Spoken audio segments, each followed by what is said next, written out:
නෙමෙයි. සමහර අය අර්ධ මේගොල්ලෝ මේ වර්ග කරනවා. අධි භයානක, මධ්‍ය භයානක, කොහොම වර්ගීකරණයක් තියෙනවා. දැන් මේ 45ක් මෙතන ඉන්නේ මේ යන්න බැරි කොටස. අධි අවදාන නේ.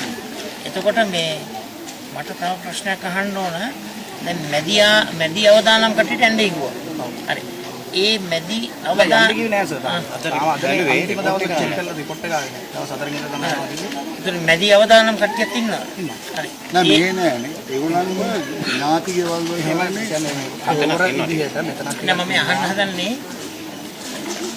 වෙනත් තැන්වල පදිංචි විය යුතුයි කියලා කියන්නේ අධි අවදානම් සහ මැදි අවදානම්ද නැත්නම් අධි අවදානම් විතරද? නෑ සර් මේ හතරෙන් එකක් ගමේ කඩාගෙන ආවනේ. ඒ හතරෙන් ඒ කොටසට යන්න තරක් නෑ. ඒ ඉඩම නෑ. නෑ ඒක හරි. ඒ ටික හරි නෑ. ඒ ටික අනිවාර්යයෙන්ම වෙනත් තැන්වලට යවන්න.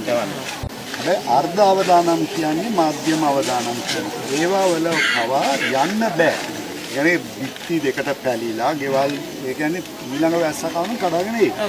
ඒවත් ඉන්දියාව එක බලලා හරිනම් ගෙවල් දෙන්න ඕන.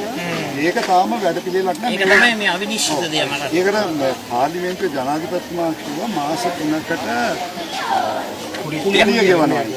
දැනට මේගොල්ලන්ට කුලිය ඒ කුලි මුදල ගෙවලක් නැහැ. ඒගොල්ලෝ සමහර අයට කියලා තියෙනවා යන්න අපි බලලා කියනවා. එන්ජිఓාරෝටෙන් ඇවිල්ලා නැහැ ඒක බලන්න.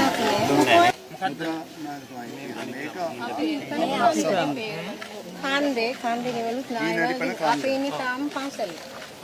තාම ගියේ නෑ බලන්න ගියා කිව්වද? ඔව්.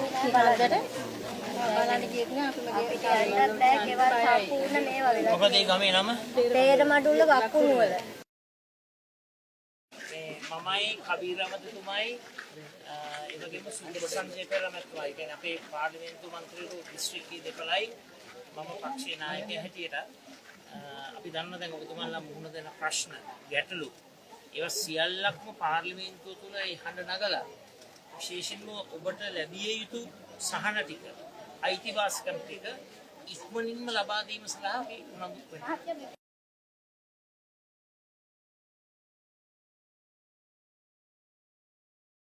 ස්තුතියි මේ කරන විශිෂ්ට සේවය.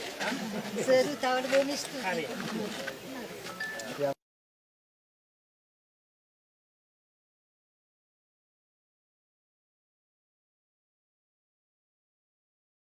තම ආදරණීයයන් නොහඬන රටක් වෙනුවෙන් ඉවත් වෙනු රටම එකට ජාතික මෙහෙයුම